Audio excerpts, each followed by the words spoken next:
Já voltamos. Então eu vou falar um pouquinho sobre alguns tópicos que eu considero fundamentais, mais uma vez pincelados para diferenciar a medicina do trabalho, a saúde ocupacional e a saúde do trabalhador e como que isso se desenvolveu ao longo dos anos, né?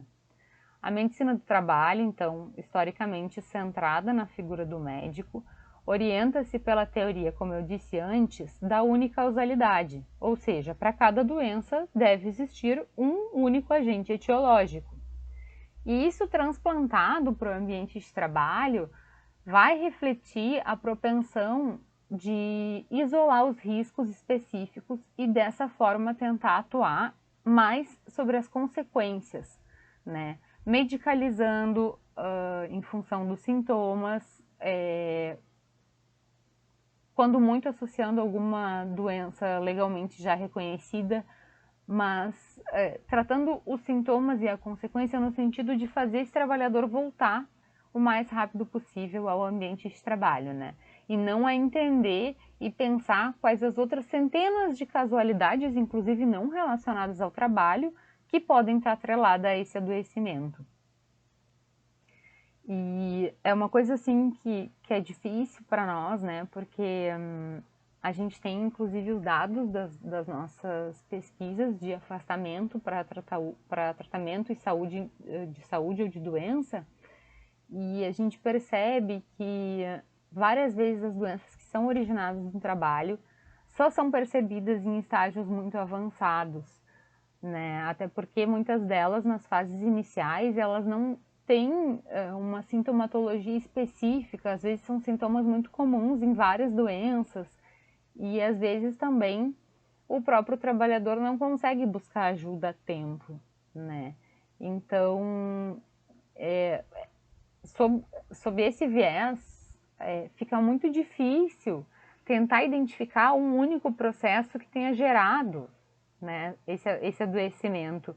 E a gente sabe que os processos de saúde e doença são bem mais amplos do que essa mera exposição a um agente exclusivo de adoecimento. Nesse momento, então, né, no foco da medicina do trabalho, ao trabalhador é reservada a tarefa de respeitar as prescrições, sem que os componentes subjetivos sejam levados em consideração nesse momento. As medicações são prescritas, em sua maioria, não com o objetivo de tratar as causas subjacentes ou nem de investigar o aparecimento dos sintomas, mas sim para invisibilizar o sintoma e o sofrimento, trazendo o sujeito de volta ao trabalho e à produtividade de forma mais rápida possível. Né? Eu ressalto aqui ainda a gravidade da invisibilidade das doenças osteomusculares e do sofrimento psíquico como ainda mais intensos. Elas são as maiores causas de afastamento do trabalho em muitos estados e países, né? Elas são reconhecidas pela Organização Mundial de Saúde como doenças que mais afastam do trabalho, junto com doenças cardíacas, e são sim tratadas de forma menos importante pela gestão, infelizmente até mesmo pelos próprios colegas, né? E ainda nesse caso das doenças osteomusculares ou psíquicas, o sofrimento não é visível, ele não é aparente, e, e isso torna o diagnóstico mais difícil e o próprio reconhecimento do trabalhador e dos seus pares de que de fato ele está doente. Eles acabam trazendo muitos transtornos na rotina e na habilidade de poder executar as atividades de vida diária e, obviamente, isso vai impactar negativamente na produção e no trabalho, né? A saúde ocupacional, por outro lado, vem numa tentativa de avançar a partir de uma proposta interdisciplinar, com base na higiene industrial, relacionando então o ambiente de trabalho, o corpo do trabalhador e incorpora a teoria da multicausalidade, né, na qual um conjunto de fatores de risco é considerado na produção de uma doença, avaliado através da clínica médica, mas também de indicadores ambientais e biológicos de exposição e efeito.